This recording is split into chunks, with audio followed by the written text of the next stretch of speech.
everybody, and welcome to another SportsCentre Top 10 special. I'm Darren DeTitian, as always. We are glad that you tuned in.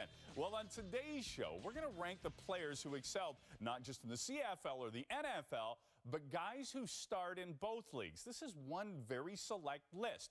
We begin our countdown with a player who most remember as a Hall of Fame coach. However, he was also an amazing athlete. Think about this. He played 2 seasons in the NBA before trying his hand at football, where he led the Philadelphia Eagles in sacks one season and then receiving the next. It's crazy. He then proceeded to tear up the CFL.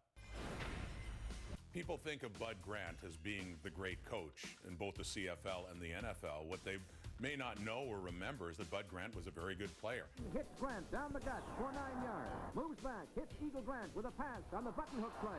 I had good hands and, good speed. I could run. I mean, I could beat most one-on-one coverage. I could beat most people. Not all together with speed, but with moves and whatnot. In the CFL, as a star receiver with the Winnipeg Blue Bombers, in 3 of his 4 years, led them in receiving yards. And also on defense, he holds he set a CFL record for interceptions in a playoff game with Winnipeg as well. Fires to his left to Grant on the 45. In the NFL with the Philadelphia Eagles, he led them in sacks 1 year. But that doesn't mean I was a great defensive player at that position. I went back and won the starting offensive receiver position, and was second in the league in receptions and over 1,000 yards, and so it was a good. And I went to the Pro Bowl as a receiver in the NFL. Very versatile player. But I quit playing when I was 29. So I still had some time left, but I went into coaching then. They didn't call him Rocket for nothing. The Rocket goes back to his 35-yard line. He gets away from Smith. And the Rocket may turn on the afterburners here.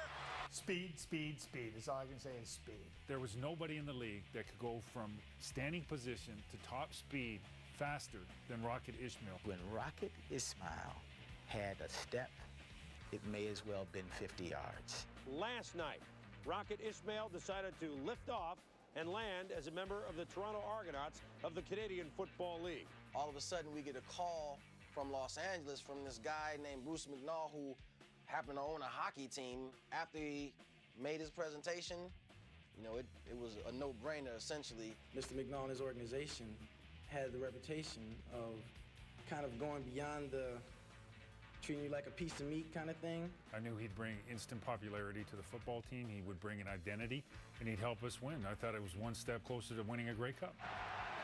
The Rocket looks for a hole. If he gets to the outside this time, he's gone. The Rocket delivers the $1 million man. The beer can. Doesn't everybody mention the beer can? It's amazing what the eye sees, even if you're not focusing on it. And it was just like, I thought it was like a snowball or something, came down, hit the ground, and wasn't even concerned. I was just like, hey, it is snow everywhere, so why not a snowball? But afterwards, they told me it was a beer can. It was a statement of his worth, of his value, of the reason we brought him here, of his ability and talent and what he meant, not just to that game, but to our team and, in fact, the entire league. When he was here in Toronto, he was the star, and everyone wanted a piece of him. He was looking forward to being just one of the guys. I don't think he was a star in the National Football League. He was part of the team. The Rocket with his first NFL touchdown. He probably was the fastest human being I ever seen, that I've ever witnessed. He fires for Ismail, touchdown! And as soon as you hit your 5th step, let it go, because he was going to outrun your arm. I don't care how hard or how far you could throw the football. That's how fast he was.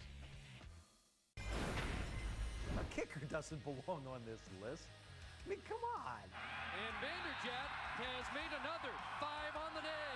I think a kicker does belong on this list. They're members of the team. And as such, if they star in both leagues, they've got to be on this list. And if they're not football players, then why in the heck aren't teams playing without kickers? I didn't design the sport of football, but kickers are certainly a big part of it. They should absolutely be on the list. I would challenge anybody to go make a 50-yard field goal. Vanderjagt to win it in overtime from 51. He made it! He's got it! Mike Vanderjagt was money. He was it was almost like a formality when he came out. My mentality is don't miss no matter what the situation is. I get very annoyed when I do miss, so I just take pride in that. He's also infamous for the fact that he went on television and expressed his opinions about a whole bunch of things that had nothing to do with kicking. Peyton, come on, show some enthusiasm. You're the quarterback. We need to win this game, and I just don't see it from him. Some guys have it, some guys don't, you know. And Coach Dungy, he's just a mild-mannered guy. He doesn't get too excited. He doesn't get too down. And I don't think that works either. I'm about to go in and throw a touchdown to Jerry Rice. We're honoring the Hall of Fame. We're talking about our idiot kicker who got liquored up and ran his mouth off. And what has the sports world come to when we're talking about idiot kickers? He has ruined kickers for life. The sad thing is, Lynn, he's a good kicker. He's a good kicker, but he's an idiot. That kind of stuck to Mike Vanderjagt to this day, that a lot of people will just refer to him as the idiot kicker because Peyton Manning, the most iconic player in the NFL, laid that name on him. I unfortunately talked some smack and then backed it up with 42 straight field goals. 39 yards away. Vanderjagt, the kick. He's got it. Mike Vanderjagt is in the record book. I probably wouldn't make 42 straight field goals if I didn't have such a hostile offseason. And now Vanderjagt to win it. 43 yards away. So much on the line for Indianapolis. Looking for the division title. And he nails it.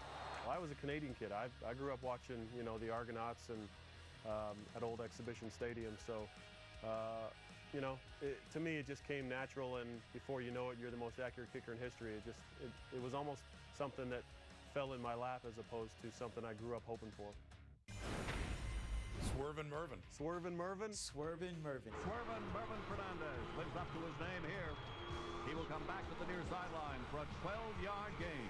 When you have a nickname like Swervin' Mervin, you can almost visualize in your mind, well, he swerved and he merved, whatever a merv is, caught the ball and then swerved and merved some more. Not content to go for a first down, the BC Lions will score first as DeWalt will target Fernandez again, this time deep. Swervin' Mervin was that guy who could make that big play, but also could make you, as I understand it, the tough catch in a serious situation. So not only could he run you the timing route and catch the ball on time to move the chains, but he also had that knack to make the big play. One of those clutch receivers that even when he was covered, even when he was double teamed, the Lions would take a shot with him, throw it up, and take their chances that he would win the ball. Schrader guns to Fernandez, touchdown! Ball is coming my way. That's my ball. That's mine. It's not yours. And either I'm going to catch it or nobody's going to catch it. The way he moved. There's certain athletes, you just notice the way they run. They don't run, they glide, they float. Big thing that jumps out about Mervin Fernandez in both leagues was he was a big play guy. You know, he was able to stretch the field in both leagues. That's what he did. For a lot of his career, he would have among the highest average yards per catch in the National Football League. He was so difficult to bring down, and he was just a great runner. Coming up, he leaves O-linemen shaking in their shoes. Here comes Wake, and down goes Whedon. A third sack from Wake. Former two-time CFL Defensive Player of the Year, Cam Wake, checks in on our countdown next.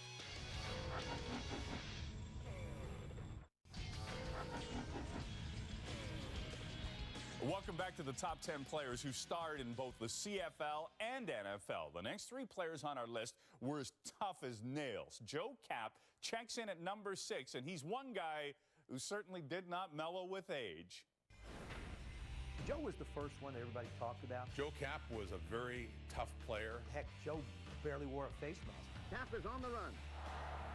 Garcia can't get to him. Barrow trips him up.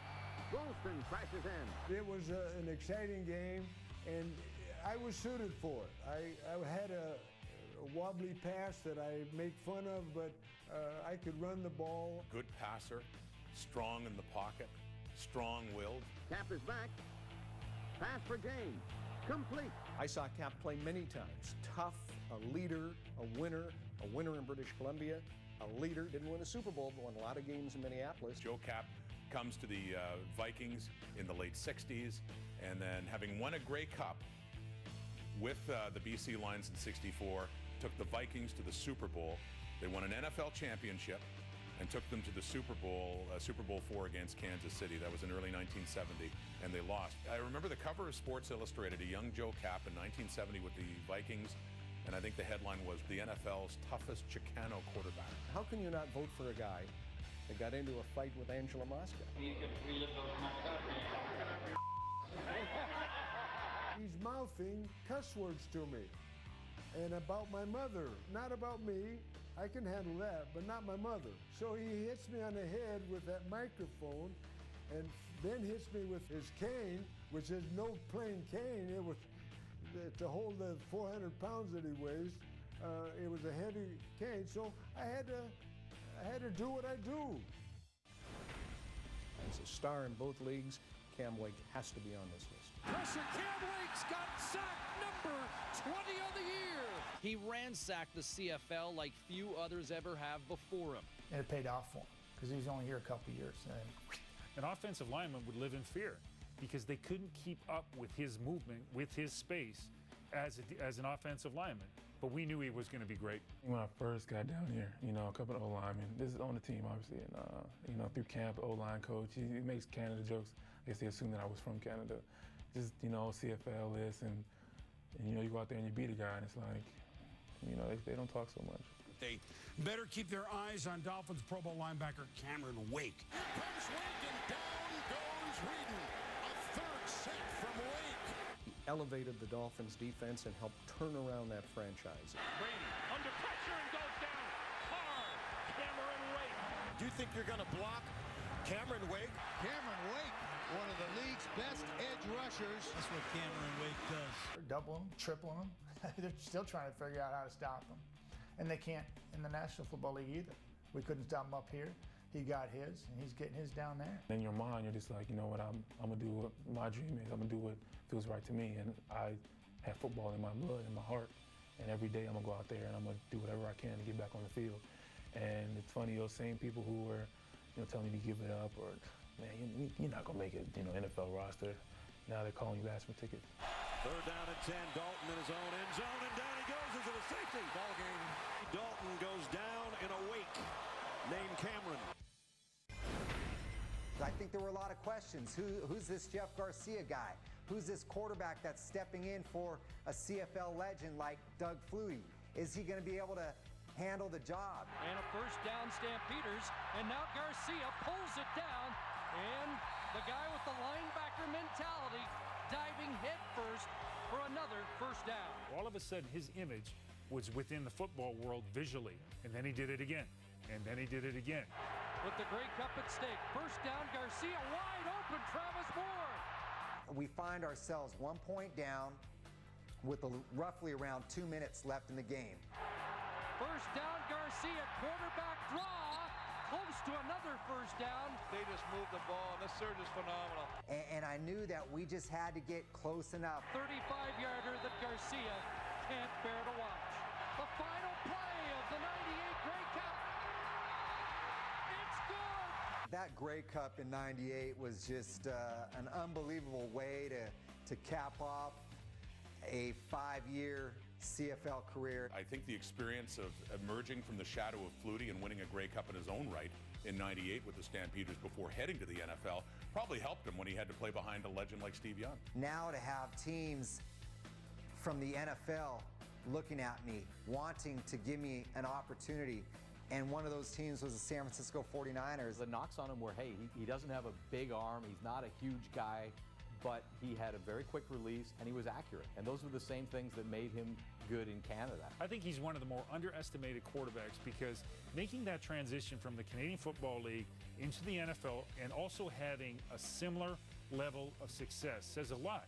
He just wanted it more than other people. I really believe that. I think Jeff Garcia wants it more than other people, and that's one of the reasons he's so successful.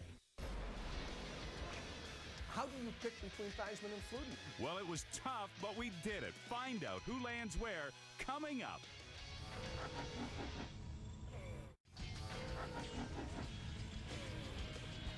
Welcome back to the top 10 CFL/NFL stars. When you say the name Joe Theismann, the first thing that probably pops into your head is that horrific injury that he suffered in 1985, and rightfully so. It was dubbed the most shocking injury in NFL history. Unfortunately, that injury somewhat overshadowed a really brilliant career in which he won an NFL MVP award and led the Redskins to their first Super Bowl title in 40 years. People now, when they compare salaries in the CFL and NFL, can't conceive of this being possible. But the CFL outbid the National Football League to get Joe Theismann. Coming to Canada first for me gave me an opportunity to play football. I continued to work on the physical skills that I needed to be able to compete at a high level. We had 3 years with the Argos, led them to a Grey Cup, the infamous loss in Vancouver. He was an all-star 2 of his 3 years before he wound up going back to the National Football League. Theismann, I think, was a guy who just was a very efficient player. Like you say, he didn't have the physical gifts where you watched him play and thought, wow, this is a guy that just has got so many advantages on the field built in because of how big and strong and fast he is, all those kind of things. He was a gutsy, game time, clutch kind of quarterback. That was what he did. He was a good passer. He was a good leader. He led them to a Super Bowl. Joe Gibbs, the Hogs and MVP John Reagan have beaten the Miami Dolphins 27-17. You wake up one morning, you're the starting quarterback of the Washington Redskins, you're a world champion, you're the 4th highest paid player in the National Football League, you're an MVP of the league. Later that night, you wake up the next morning, you're in a hospital room and your career's over. 1st and 10, Reagan, flea flicker, back to Theismann. Theismann's in a lot of trouble. And it was Lawrence Taylor who slammed Theismann to the ground. Quickly, Lawrence Taylor was up saying Theismann is hurt. I knew exactly what happened. He had, you know, you could see, you know, the blood is coming out, and I just yelled for the train to get the hell over there because I knew it was he was in bad shape. 30 years later, you say Joe Theismann, injury, Lawrence Taylor.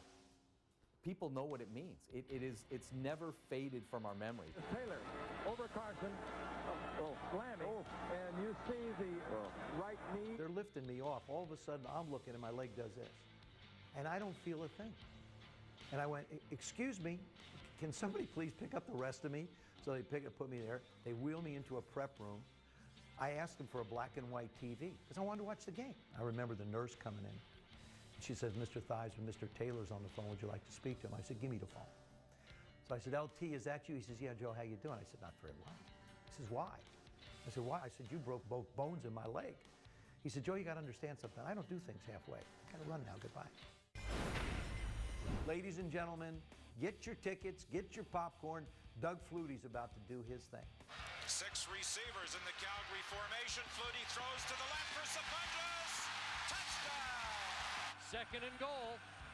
And Flutie's going to do just that, and he'll score. Doug Flutie is the exception to about 100 rules in pro sports and pro football. There's no question. Doug Flutie was the best in the CFL. The draw play from the shotgun with Flutie. Flutie gets a first down. The league was perfect for him.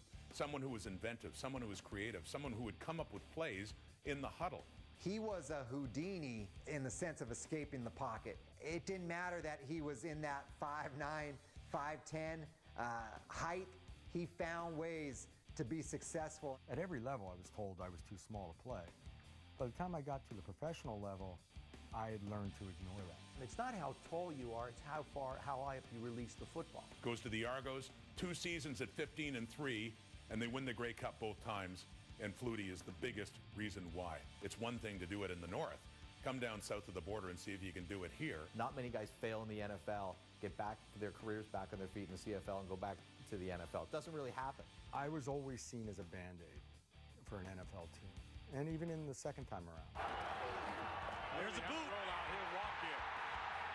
Touchdown, Buffalo. He took the NFL by storm in 1998.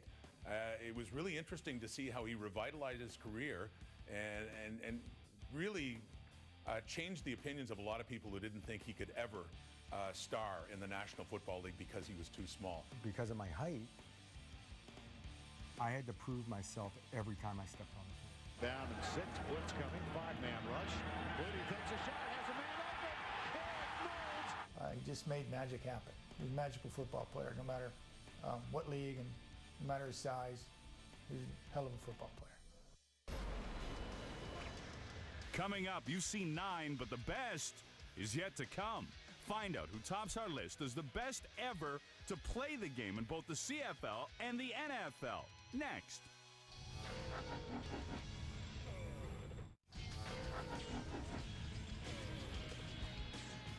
On to the #1 player who starred in both the CFL and NFL, and his story is remarkable. It's a quarterback who wasn't even drafted, but yet he went on to win 5 consecutive Grey Cups and 2 Most Outstanding Player awards. Then he proceeded to pass for almost 50,000 yards in the NFL. He was a Pro Bowler 9 times. There is no question who should be #1 on this list.